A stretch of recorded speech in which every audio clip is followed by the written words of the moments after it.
Roger, j'habite Davaillé, j'ai ma maison particulière. Et vous avez quel âge, sans indiscrétion? J'approche les 89, dans un mois. Alors, quelle est votre histoire avec Monégoyon? Parce que dès que vous êtes arrivé, on est accouru pour aller me chercher. J'ai appris le métier, à partir de 14 ans, j'ai appris le métier de charron, forgeron, carrossier. Une grosse maison à la coupée sur Charnay-les-Mâcons. Et là, mon père m'a fait embaucher comme apprenti à l'âge de 14 ans et je suis resté jusqu'en 1950. J'étais sans travail et j'ai tiré la sonnette de Monégoyon.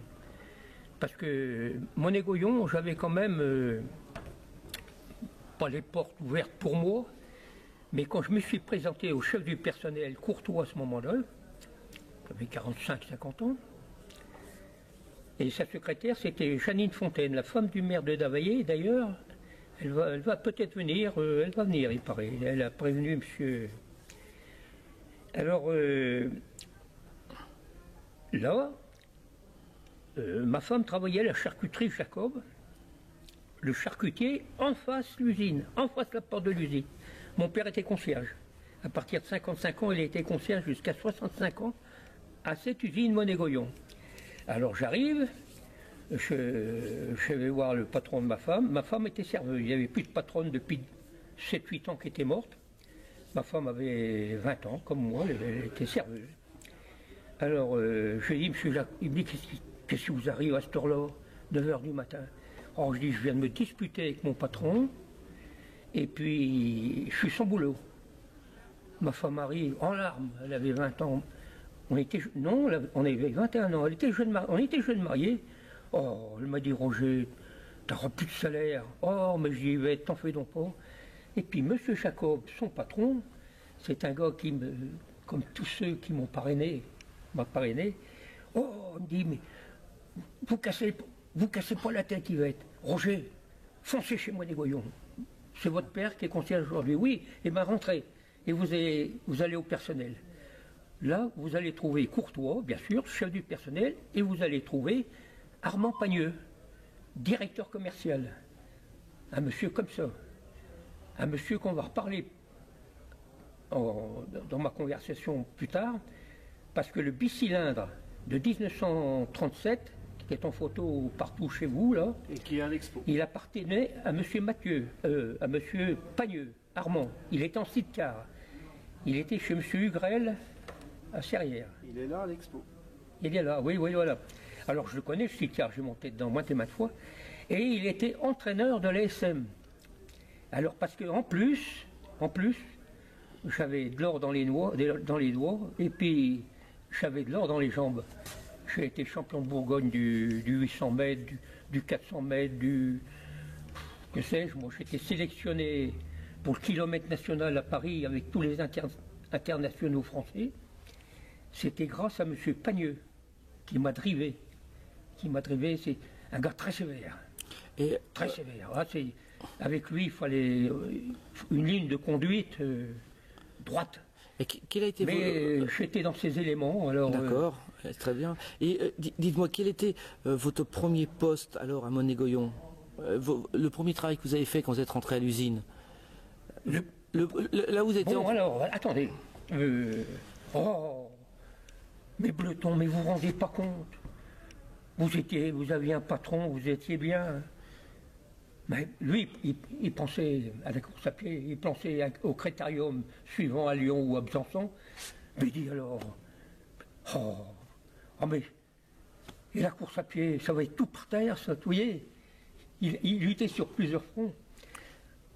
Pour toi, oui, qu'est-ce qu'il y a, Armand? Qu'est-ce que tu as comme boulot? Oh, il dit non, c'est complet, on est 870, 880, je relève pas le chiffre, moi. Et il y avait Madame Fontaine qui était sa secrétaire, que vous allez voir dans les 48 heures, là. Elle n'a pas pu venir. Alors, Courtois, trouve-moi quelque chose à ce gars-là. Ça, j'y tiens, Roger, j'y tiens. Alors Courtois feuillette. Oh, il dit, Ah, il y a un poste de libre. Soudeur, formation d'un soudeur et soudeur à l'atelier de soudure. Atelier de soudure, 120 éléments, hein. 50 postes de soudure, au moins 60. Hein. Ça soudait toute la longueur, les 140 mètres de long. C'était dans quelle année ça? Pagneux, il fait des bons comme ça. Mais Courtois, mais vous vous rendez pas compte? C'est tout des rouges là-haut, ça chante l'international du matin jusqu'au soir. Vous n'allez pas foutre mon courant Roger, vous n'allez pas le foutre là-dedans. Et puis je l'ai devancé là. Roger, monsieur Pagneux, il n'y a pas de place, je la prends. Eh bien, c'est vous qui choisissez. Eh bien, allez, Courtois, note-le. C'était dans quelle année? 50. Début 50, au février, mars 50, les professionnels. Donc vous étiez sur les cadres, pour Alors, soudure de je vais cadre. vous dire une chose. Le Pradal, il m'a dit comment il fallait faire. Eh bien, il a fallu que je fasse pas trois concours à 6 mois d'intervalle, non, à 3 jours d'intervalle. Trois fois. La troisième fois, j'ai été pris soudeur Monet-Goyon. Et je suis rentré à la maison, puis le lendemain, je lui ai dit, tiens, j'étais agréé de la SAF à Paris. J'avais fait des concours à la SAF. Ils se déplaçaient pour venir chez mon patron carrossier. Vous avez commencé? J'étais à la SAF, soudeur électrique, Ouais. soudeur autogène, Autogène. à la SAF. Et j'ai eu de la peine à passer celui de Monet-Goyon. Vous avez commencé par quelle moto? C'était quel cadre? Il était très difficile parce que, vous savez, bien souvent des tubes, ils sont en biais, ils se marient en biais. Il faut souder à cœur. Alors le tube fait 1 mm 5, 1 mm 8, mais quand il est comme ça, il fait 3-4 mm.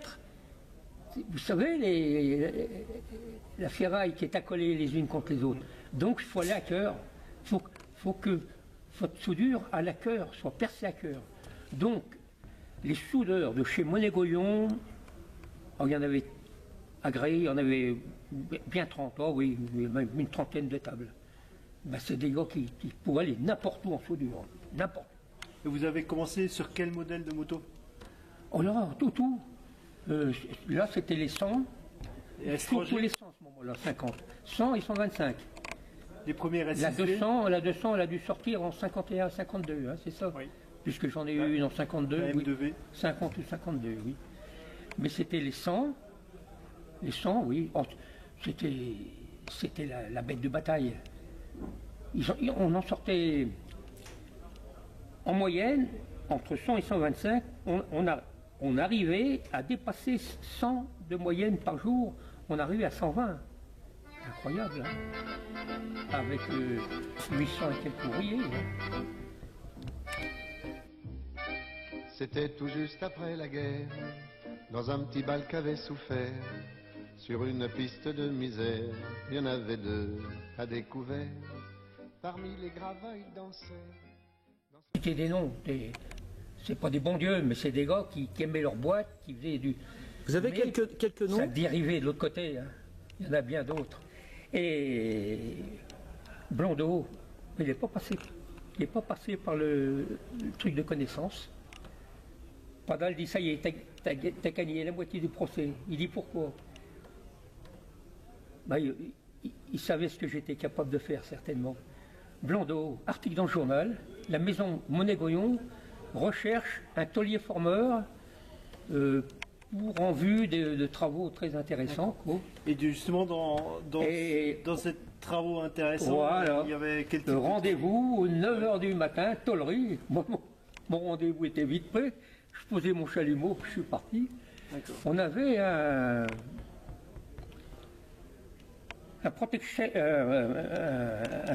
carter de chaîne arrière de la Starlet avec un embouti central. Chacun des 5, on était 5 de Mâcon. Tous des connaissances, des gars qui faisaient du sport avec eux. Il y en a un qui travaillait chez Combreux à Saint-Laurent. Ah non, Combreux, il était, oui, qui faisait des courses de moto carrossier. Il y en a un chez Combreux, oui, chez Combreux, Saint-Laurent. Il y en a eu un chez P, carrossier de Mâcon. Nous étions 5. D'accord. Et dans les Alors, j'ai j'ai réussi on avait droit à 1/5 de millimètre. Surtout, 1/5 de millimètre. J'étais en dessous d'1/5 de millimètre partout. D'accord. Starlet, Pullman, bien sûr, et les réservoirs, de temps à autre, des réservoirs, par exemple les 5 motos du Bol d'Or, montées par des coureurs. Nous avons fait les réservoirs chez Monégoyon, les garde-boue et tout, la moto complète. Les coureurs, les 5 coureurs en question, c'était qui? Ben, il y avait Gers, un des meilleurs à la fin des années 50, est un des meilleurs du moment. Gers, Carré, parisien. Il y avait un gars de Saint-Étienne. Ça me reviendra, je vous le dirai après, ça me reviendra après.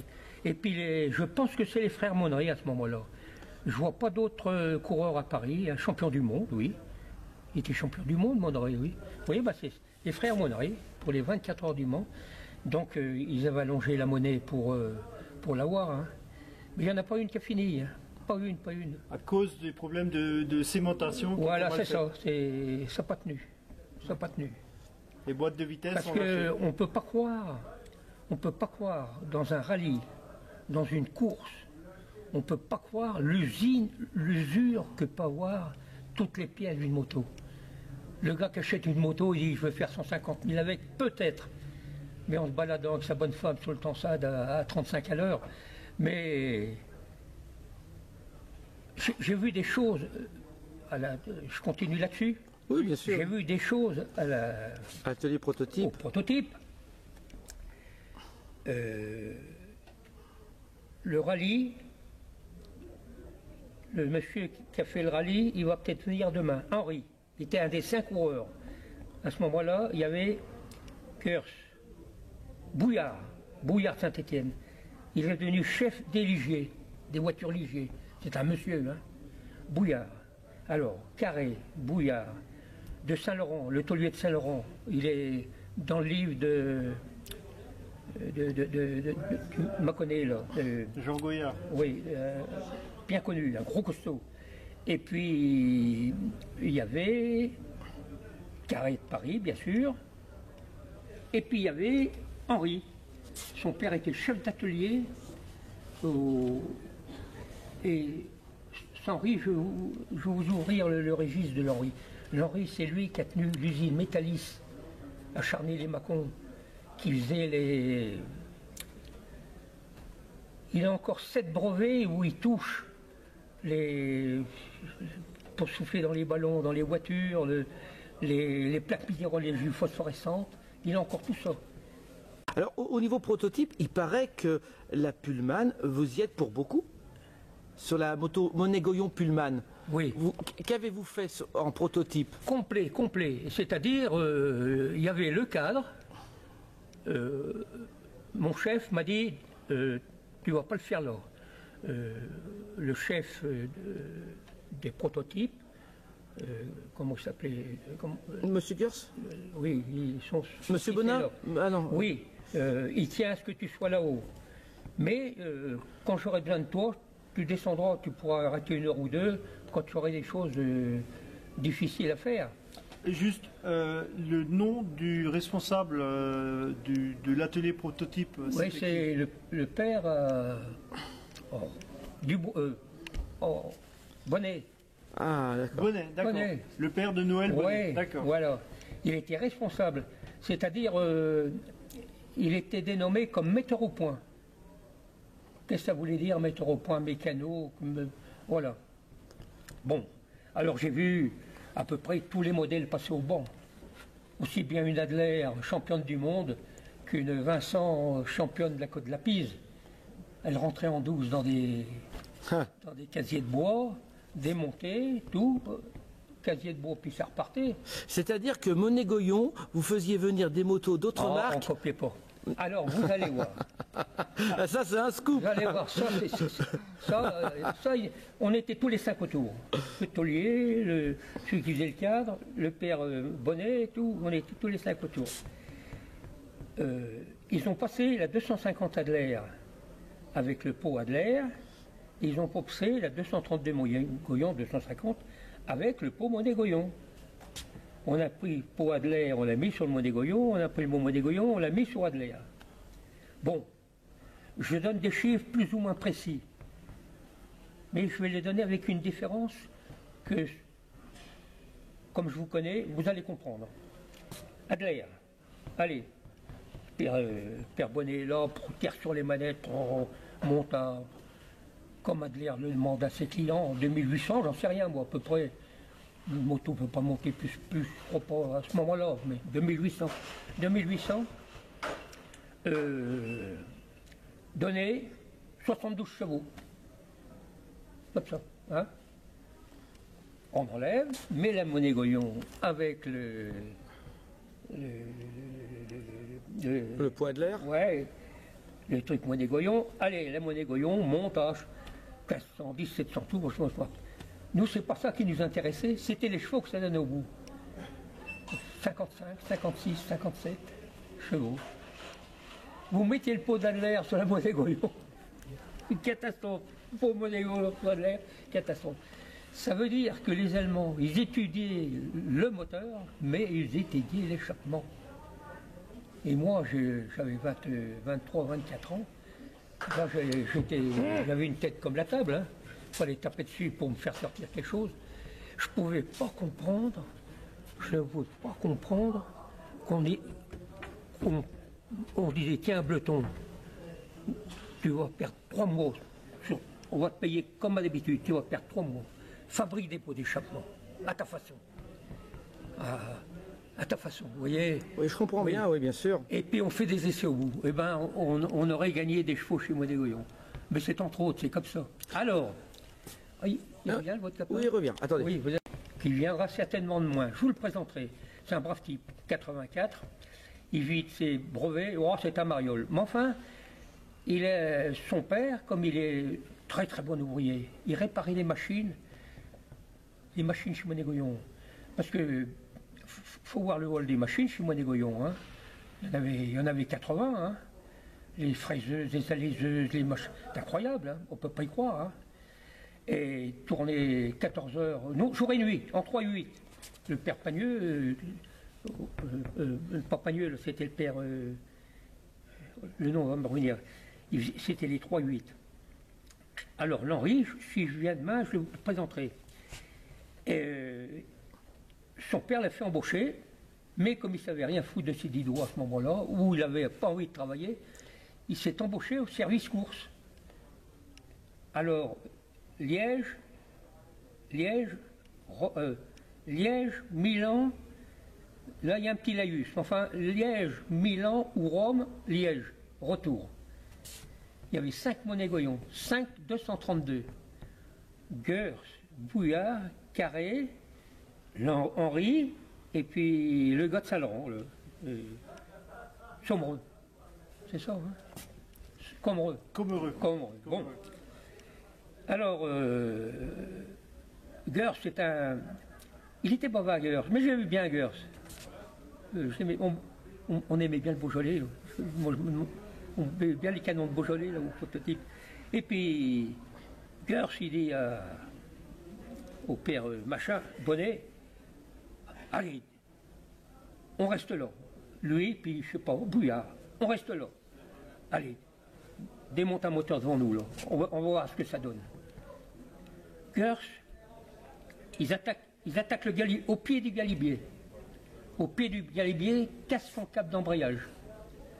La maison Monégoyon a été renommée pour dire d'être la maison fil de fer et Chatterton. Vous êtes au courant? Parce que le service course du moment, Goussor, Gourser, tout, ça c'était dans les mécaniciens de Monégoyon. Il y avait le câble, il y avait le câble et les gaines. Allez-y, je vous écoute, monsieur. Ouais. Gers, il dit, allez voir le carter, là. On va voir la chaîne primaire, ce que ça donne. Ah oui, la maison fil de fer et leur Madelais, Parce qu'il y avait toujours une double gaine. L'embrayage, les gaz. Il y avait 2 gaines, l'une sur l'autre, l'une à côté de l'autre avec un bouche à carton. Mais Monet, à ce moment-là, au service course, il disait mettez un petit bout de fil de fer à chaque. Et un bouche à carton, ça faut que ça reste en place. Il faut qu'il y ait les 3 façons de ranger pendant la course, le rallye, hein. Pendant la course, il y a 3 façons de... Alors, au pied du galibier, en remontant sur Liège, Gers pète son câble. Mais il y avait un contrôle à la sortie du galibier. Vous voyez le Savoie vers Annecy, par là. Il y avait un contrôle. Il dit, si je répare mon câble en pleine nuit, hein, avec la lampe électrique, il dit, je suis foutu. Au contrôle, je suis hors contrôle. Il n'y a rien à faire. Il a monté le galibier en pleine nuit, il a descendu en pleine nuit, sans embrayage. Alors, allez, tu vas le démonter, ce carter. On voit ma moto, la sienne, hein, la sienne. Il enlève le truc d'aluminium. Mais, Monet dit, mais elle n'a pas de chaîne, ta moto. Bah, dit, il y en avait 21 quand même. Je suis rentré, on a eu la médaille d'or. Il passe la main dedans, un fil de fer. Il n'y avait plus de maillon, plus rien. Il faisait 10 km de plus à Liège. La moto finissait pas. Bon, allez, c'est la bouillard. Lui il a passé avec l'embrayage, on va voir. Mais elle valait guère mieux. Elle valait guère mieux. Chaîne primaire, complètement rabotée. Hein. Oh, ça souffre. Hein. Oh, l'embrayage doit pas... Il ne doit pas servir souvent. Ça doit sauter. Alors, quand vous êtes rentré dans l'usine, quelle était l'évolution des motos au fur et à mesure des années? Ben, moi j'ai vu, par exemple, ma femme est en photo sur une 350, là, avec son patron. Le moteur Villiers, non, le moteur suisse, la 350 rouge. Et ben, elle avait la fourche à parallélogramme en 49. Et la 500 aussi. Mon directeur chez Bergeau, il en avait une aussi. Il a passé chez Monet-Goyon. Il était au bureau d'études chez Monet-Goyon. Alors c'est passé, après les années 50, c'est passé à la fourche, comme vous avez vu. Télescopique. Oui, voilà. Et donc vous avez commencé par la S6V? Oui. Et après la 232 automatiquement. Qui a créé la S6V? Duc, il était pas bien aimé. Et c'est pas un moteur formidable. Là, ça donne des chevaux, mais des petits chevaux, non? Des poneys. Oui, mais enfin, c'était Monsieur Duc, né en costume, le cravate. Alors que le Merdelais, lui, c'est lui, né en chemise. Ça va, Pio? Oui, le Merdelais, c'était le gars du peuple. Il était formidable. Un autodidacte, hein. Quels modèles ont été développés par... Eh bien, 232, il a commencé le 200. Après le 232, c'est lui. Et puis le bicylindre de 37, c'est lui, là. Le bicylindre... Villiers. Oui, Ugrel, là, oui. C'est Ugrel. Oui, c'était... Moi, j'ai monté souvent dedans, c'était mon entraîneur Mathieu qui l'avait, Pagneux qui l'avait, oui. Oui, et alors là, et puis, après, la Starlet n'a pas eu la fourche à fourreau d'une seule pièce. Elle a eu la fourche dégagée au milieu. Vous voyez, ça faisait un point de rupture, de cassure. Une tôle, faut la plier. Faut jamais faire une coupe pour l'assembler avec une autre en tôle. Il faut toujours qu'il y ait une soudure pour l'assembler et tout. Et c'est un peu tout ce qui doit se faire dans une moto. Pour Alors, cette fourche, elle a eu une rupture, là, hein, pour mettre un malheureux ressort en bas. Ah ben, j'en parle de Grégoire. Grégoire, ils s'envoyaient la monnaie. Alors, les voitures qui avaient la suspension Grégoire, qu'est-ce qu'elles ont fait les Panhard de plus? Elles ont gagné les 24 heures, les Paris-Nice sans sa suspension Grégoire, puis quand il y a eu la suspension Grégoire, ils n'ont jamais gagné Paris-Nice. C'est ça, il en avait. Alors on avait dégagé là, et là, un jour, mon contremaître, il me dit, Roger, on va t'appeler. Il était super, ce type-là. Il ne disait pas pourquoi on m'a même appelé. On va t'appeler. Tu es seul juge, je suis ton chef. Je sais ce que tu vaux, mais je ne dis jamais rien. Alors on va t'appeler. Oh bon sang, le téléphone sonne. Roger, viens vite. Tu es appelé par le chef du personnel. Vous vous rappelez de son nom, vous? Avec son adjoint. Son adjoint, il habitait rue Gambetta, à Nohant-Rhin. On était bien amis, à Nohant-Rhin. Et puis l'autre, il avait, près de la retraite, un vieux brigand, mais attention, hein, il ne fallait pas dérailler devant lui. Et j'arrive, il me donne, comme la Pullman, pareil. Il déplie un dessin, il me fout le dessin devant les yeux comme ça, et il me dit, regardez bien. Je dis, oh, oui, je fais ça, moi. C'est bon. Il dit, je vais vous poser une question, vous n'avez pas regardé. Mais je veux pas, les dessins, je ne veux pas mettre 15 jours pour le regarder. J'avais au bureau d'études Courmoreau de Mâcon, les dessins de la ville de Mâcon. J'ai eu 6 fois le premier prix en 8 ans. Un dessin, je le lis en 2 secondes. Ah bon? Alors il plie le dessin.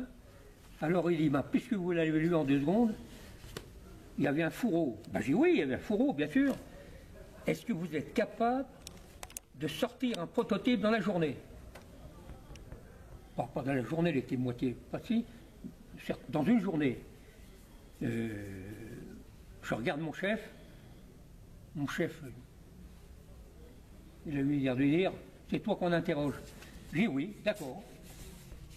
Et je remonte, je fais un fourreau, un seul, hein, pas les deux, je fais un fourreau en prototype, mais à la main, hein, à la main. Et mon chef a dit, si jamais c'est reçu, il faudra que tu fasses. Nous, à la tôlerie, on en aura peut-être 60, 70, 80 à faire par jour pour faire monter peut-être jusqu'à 100 fours. C'était pour les starlets, alors, ça? Il fait bien attention, hein, voit bien ça. Et puis il y avait une vieille, dans un coin, il y avait une vieille plieuse. Et une plieuse qu'on pouvait encore se servir. Et puis, chez mon patron, je faisais un peu de chaudronnerie. Et puis j'allais voir, je suis un chaudronnier. J'étais ami intime, vous allez rentrer dans le jeu. Alors, avec Bayardan. Vous connaissez Bayardan de Mâcon? C'était pour les starlets que vous parliez là. Hein? Oui, oui, mais c'est lui après en chaudronnerie. Alors, 4,53, la série pour le bol d'or, là. Parce que quand on faisait une série pour le bol d'or, ça passait tout, c'était tout manuel. Hein. La moto complète, de A jusqu'à Z, on ne prenait pas une pièce de série. Hein. En général, c'est... si, le phare encastré. Les phares encastrés, j'ai fait les premiers phares encastrés. J'ai monté les... je les ai fait quoi, sur un prototype, sur une bécane. C'était le Mardelet qui était le premier à s'en servir, bien sûr. C'était normal. Hein. Et sur quel modèle? Puis après, la double selle. Il a fallu transformer le cadre pour avoir une double selle. La double selle, ça avait fait des mots aussi, parce que le père de Bonnet, le Mardelet, Gersh, et puis toute la bande de coureurs que je vous dis, on monte la première double selle. Moi, j'ai transformé le cadre, les tubes et tout, pour qu'une selle fournie par un fournisseur, une des 5, il y en avait 5, un peu plus longue, un peu plus large, un peu plus haute, fixation pas la même, mais On en a sorti une dans les 5 qui paraissait la plus confortable et tout, et on l'a installée sur le cadre. Donc c'est mon boulot.